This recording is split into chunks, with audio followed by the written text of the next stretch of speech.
Always pull when it's cold. Don't pull your radiator cap when it's hot.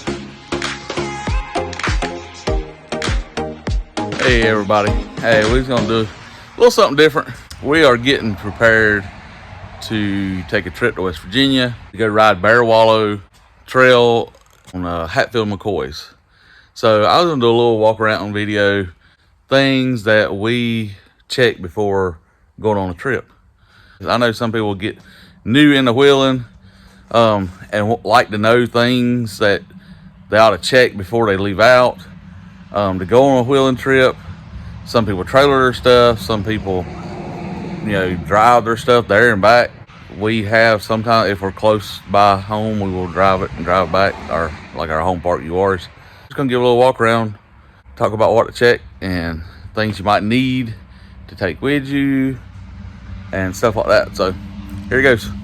Let's go! The things we usually check on old Squatchy here. I always check your overflow bottle for your radiator. Make sure, and you can't really see it, but it's up to the in between the cold and hot mark. That's where I usually keep it. I always check that. And I've already checked all this, so just kind of going over it, what I do check. So I always pull when it's cold. Don't pull your radiator cap when it's hot.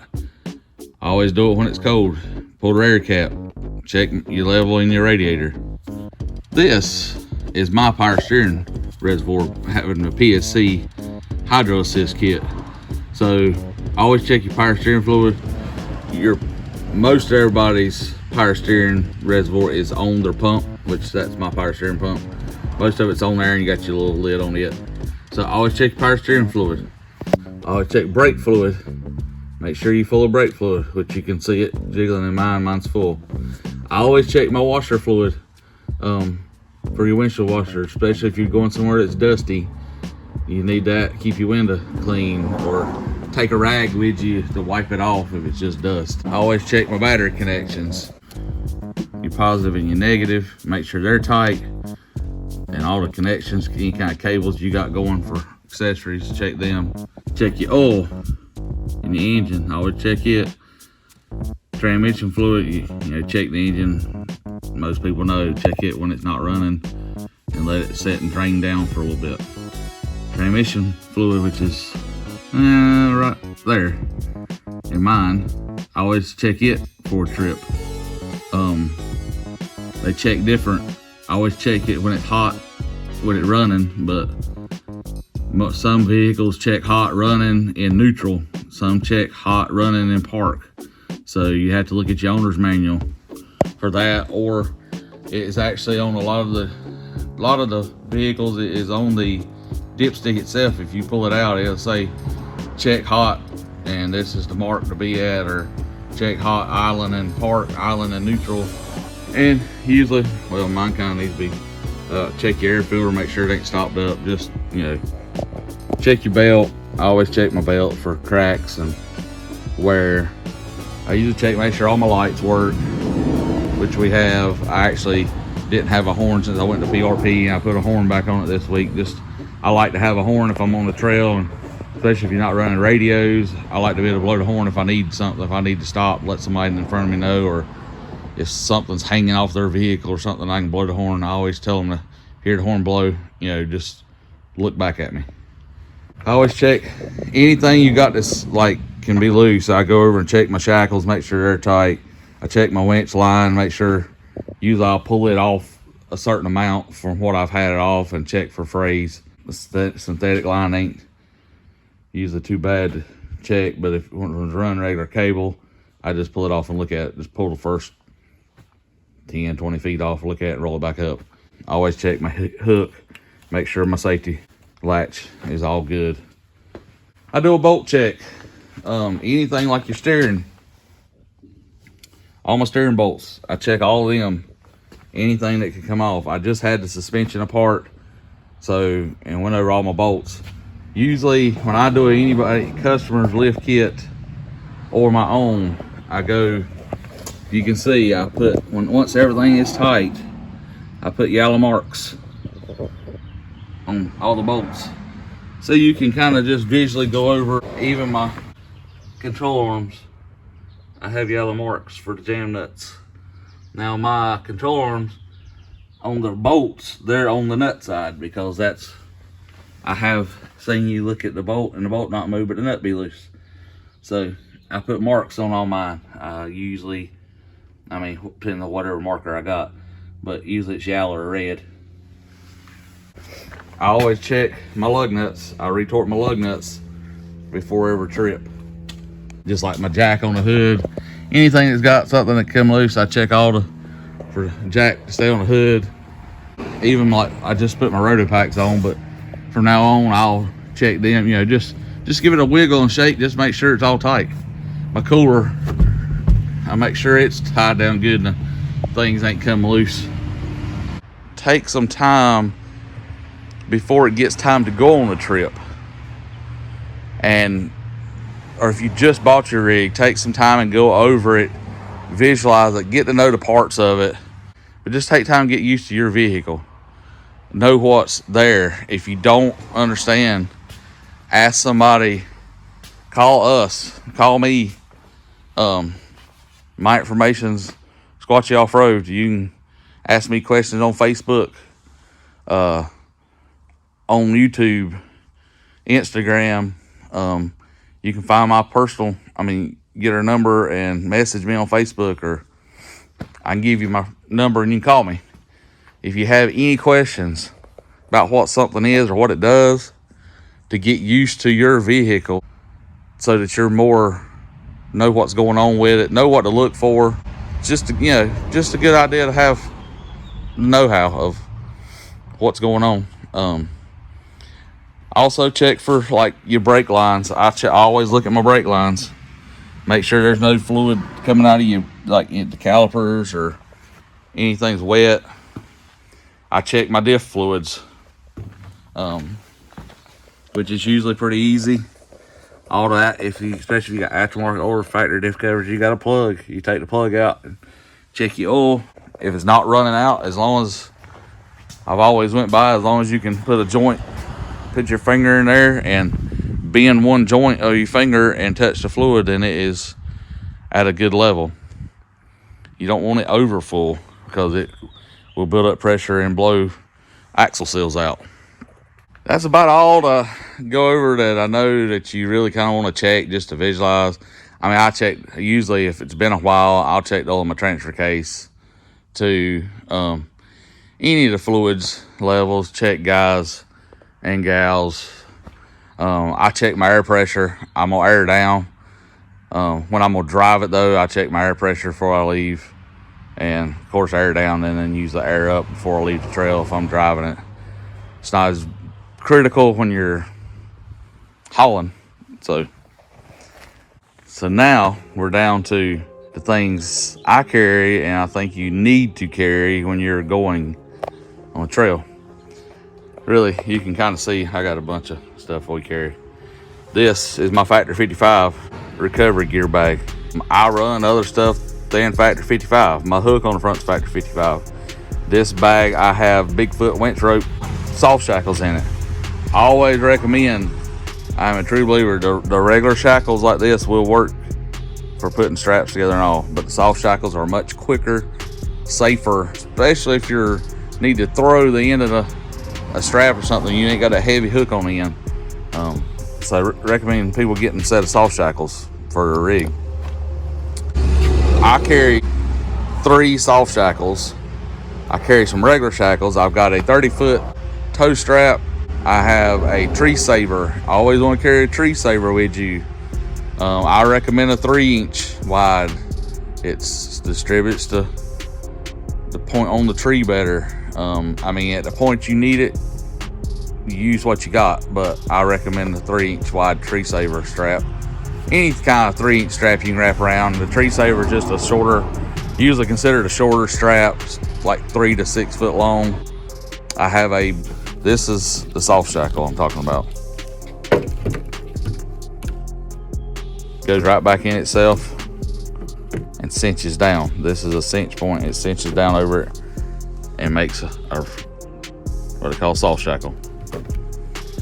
You can see in there all my straps, the other soft shackle. I got my controller or my cable that my winch is remote, but it also has a cable if the battery goes dead. I got it. I got a block and tackle in there, or a pulley, if you want to call it, for if you need to go to a tree and pull back. And guys, if you want to see something like that with recovery gear out using it, let me know. Put comments. I'll be glad to go over some of that stuff. This bag has all my spare parts. I usually carry some extra transmission line, extra heater hose, usually carry a spare joint for the steering, and a spare like the Johnny joint for my control arms I carry.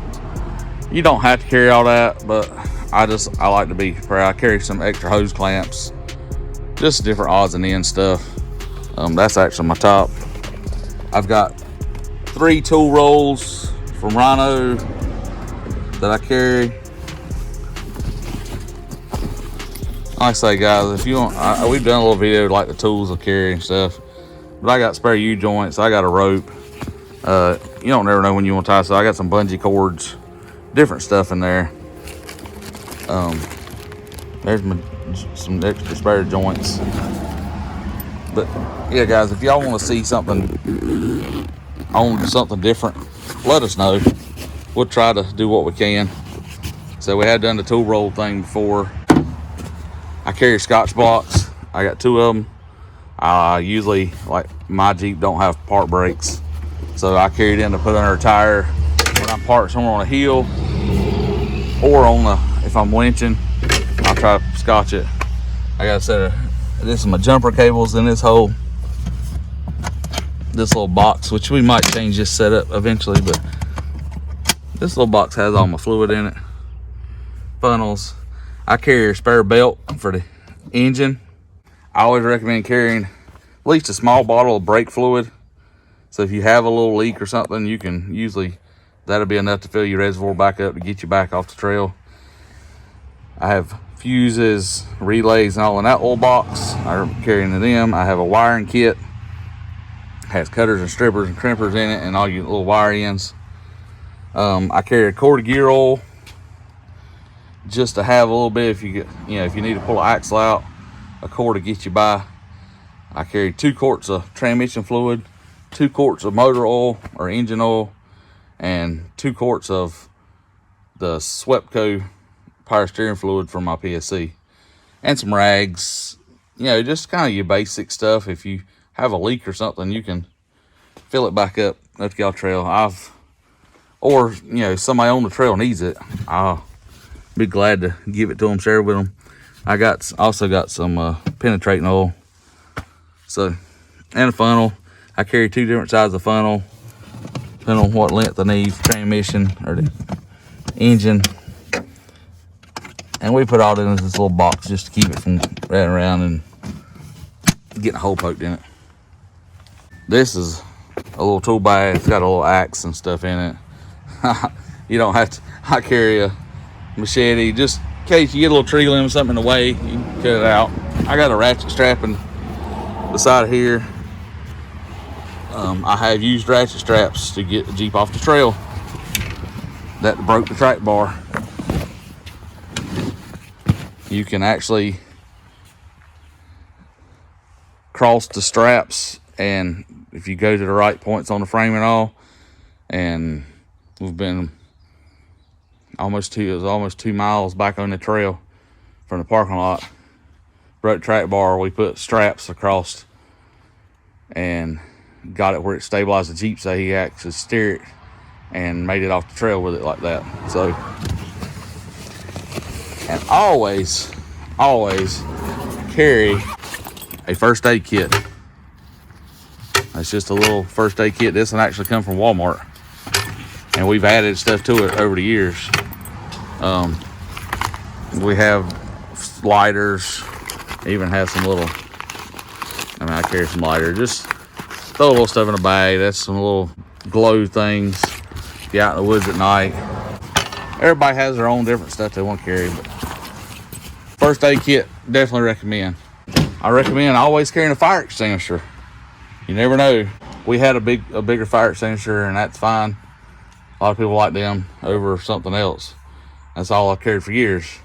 But we have also found, thanks to Flex Rocks and Rollers with Marvin, we have found this Element fire extinguisher stick that never goes bad. And it's all in one. You take the caps off. You actually pull this cap and pull this cap, and it's got a striker on the end of that strikes the end of this tube. It strikes the end of that, and it kind of almost works like a road flare. And you just hold it by this rubber handle. That's your other little striker. But this end's empty. It's a 50-second discharge fire extinguisher that you can breathe. So check them out. It's Element. I think it's elementfireextinguisher.com or something. They have a website. These come off of Amazon. They have a 50-second one. They have a 100-second one. That's what we're carrying now for fire extinguisher. I got this one. This one's actually going to go in my truck. And we mounted ours right there on the roll bar.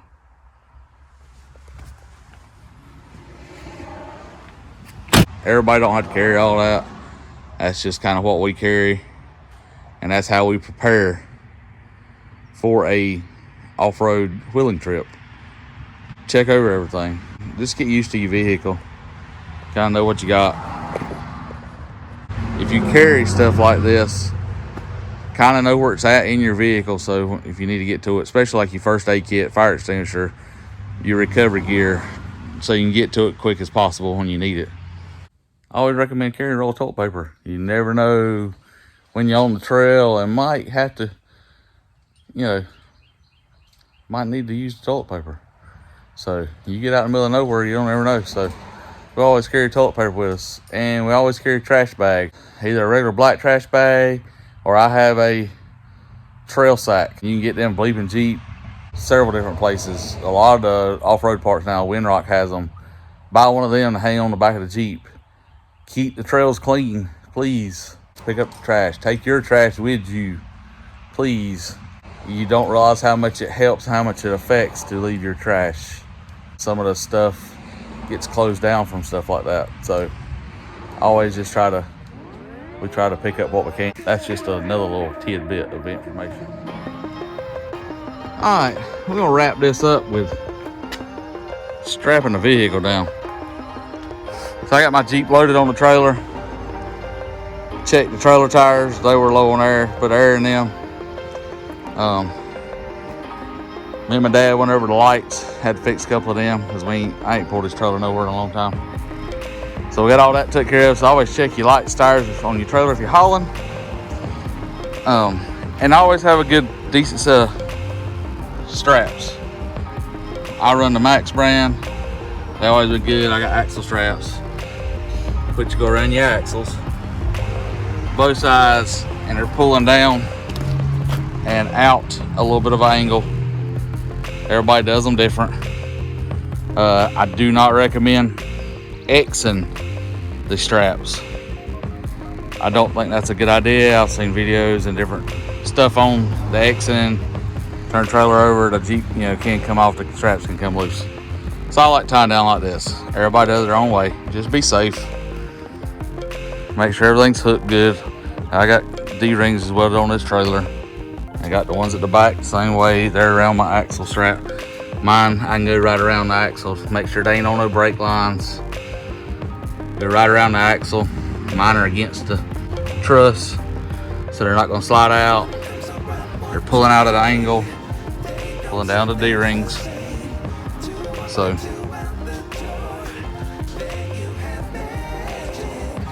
everything's tied down, secured, and we are ready to go to West Virginia tomorrow. Here's the other one. Like I say, Rhino makes good straps, tie down straps now for vehicles. Barnes and a couple, Bleeping Jeep, a couple make actual mounts that weld to the axle tubes. It's got a hook for this style of hook on their tie down straps, where you don't have to run the axle straps if you got somewhere to weld on your axle tubes. get somebody to weld them on, or if you're a welder, weld them on. And then you can just hook the hook, don't have to have axle straps. I have 2 different types of trailers. This one, the straps pull to the front and the back. Our crawler hauler, I have to hook the straps on the back side of the axle and pull backwards on the trailer. So I do not run the weld-ons. Always make sure your safety chains is good and hooked. The breakaway, we had to replace that a while back, the line for the breakaway brakes. So I always carry a spare trailer tire if you haul with a trailer. I really recommend it. It's hard to find them sometimes on the road, especially nowadays. Try to carry a spare with your Jeep. Most Jeeps have spares. I do not run a spare on my Jeep anymore, but my spare will be going with me in the bed of the truck, so that it will be at the house. If we have to, we can run back and get it if I would need it. But so that's kind of a run around things to take and stuff to do prepping for your trip. To walk like 2 out the door, then you have magic.